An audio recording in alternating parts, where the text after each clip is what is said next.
बिस्मिल्लाहिर्रहमानिर्रहीम। नाज़रीन कराम, मोहतरम व मोहतशम, काबिल एहतराम ज़ी वक़ार दोस्तों, अस्सलाम वालेकुम। आज मैं आपको दूजा प्लांट जिसे सरू और दूसरा हमारे पास है मोरपंख, ये दोनों, एक को दूजा ट्री कहते हैं, एक को दूजा प्लांट जो यानी कि थोड़ा सा वो ट्री नहीं बनता, वो छोटा रहता है, उसको ट्रिम करके आप एक बहुत बेहतरीन शक्ल दे सकते हैं।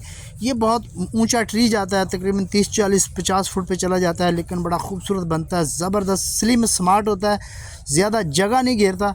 ये जनवरी फरवरी के अंदर हमारे पास प्लांट जो है आते हैं, हम इनको फिर गाची की शक्ल में या हमारे पास आते हैं, ज़मीन से उखाड़ते हैं और फिर इसके ऊपर जो है पराली यानी कि घास लपेटते हैं और फिर हमारे पास ये डिलीवर हो जाते हैं और हम इनको गमलों के अंदर ट्रांसप्लांट करते हैं।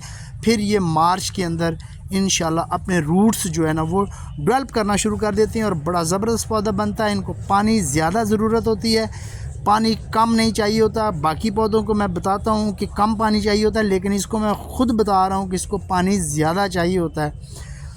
तो ये मॉइस्चर वाली मिट्टी में आप लगाएंगे तो इसके रूट्स बनना शुरू हो जाएंगे और मार्च तक ये एक अच्छे अपने पत्ते जो है ना वो लश ग्रीन कर जाएगा। और इस तरह ये सारे पौधे जो हैं वो हम ट्रांसप्लांट करते हैं गमलों में, थैली में।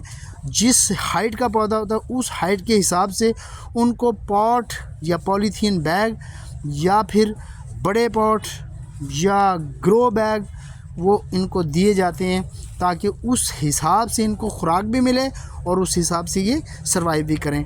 तो ये हम जो आपको दिखा रहे हैं दूजा प्लांट, ये सामने आपके मोरपंख भी इसको कहते हैं, और इसको लोग ले जाके बहुत अच्छे ट्रिम और शेपिंग करके एक अच्छी शेप दे के इसके ऊपर लिखा भी जाता है। बड़े एक्सपर्ट माली, बड़े माहिर माली जो हैं और ट्रिमिंग शेपिंग करते हैं, वो इसके ऊपर नाम भी लिखते हैं, इदारों के नाम लिखते हैं, अल्लाह मोहम्मद भी लिखते हैं, मतलब बहुत सारा कुछ इस पे लिखा जा सकता है। लेकिन ये बड़ा थिक होता है, बड़ा खूबसूरत होता है। इसके जो इसे मोरपंख कहते हैं, ये परों की तरह ही होता है और पंख की तरह होता है, यानी कि पंखे की तरह होता है।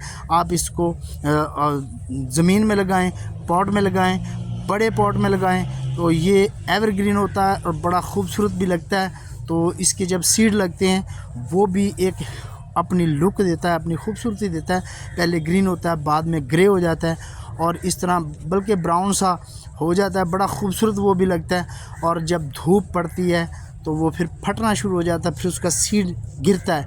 अगर उससे पहले ब्राउन होने से पहले इसको तोड़ लिया जाए तो फिर इसका सीड आप महफूज कर सकते हैं और कहीं भी आप ग्रो करके ज़मीन में इसको उगा सकते हैं और इस तरह इसके पौधे जो है वो तैयार कर सकते हैं। ये पॉलीथीन बैग है जिसके अंदर मोरपंख चेंज कर रहे हैं और ये मिट्टी है।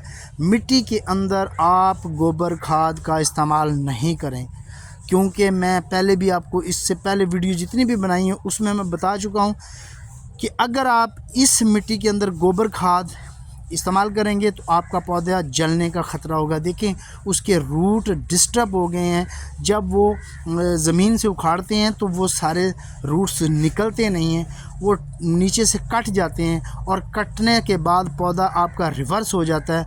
रिवर्स होने के साथ आप जब उसको गोबर खाद वाली मिट्टी में डालते हैं तो उसके वाइट किस्म के छोटे छोटे रूट्स निकलते हैं, वाइट रेशे निकलते हैं।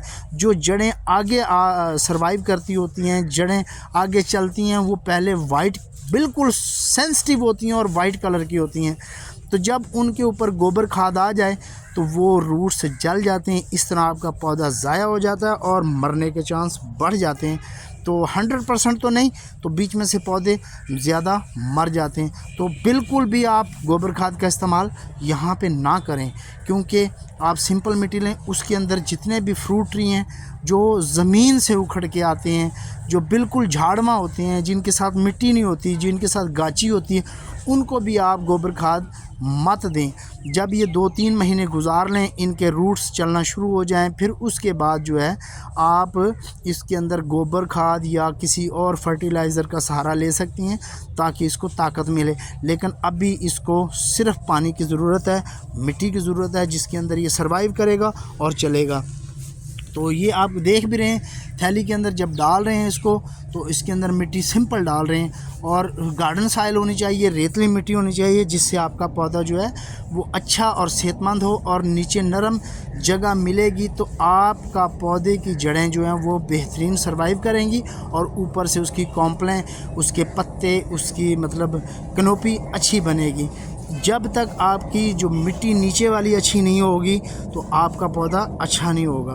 तो इन बातों का आपको ख्याल रखना बहुत ज़रूरी है और जो मैं आपको बातें बता रहा हूँ वो बिल्कुल आप समझ रहे होंगे, आपको पता होगा, आपके दिमाग में बैठ रही होगी, आपके दिल में असर कर रही होंगी। अगर बात अच्छी लगे तो मुझे लाइक, शेयर और कमेंट ज़रूर कर दीजिएगा और बेल आइकॉन को दबा देंगे तो आपका और हमारा मोहब्बतों भरा सफ़र इसी तरह जारी और सारी रहेगा और इंशाल्लाह मैं इसी तरह आपको अच्छी मालूमात देता रहूँगा। अगर मेरी मालूमात आपको अच्छी लगे या ठीक लगे तो मुझे कमेंट्स में ज़रूर बताइएगा।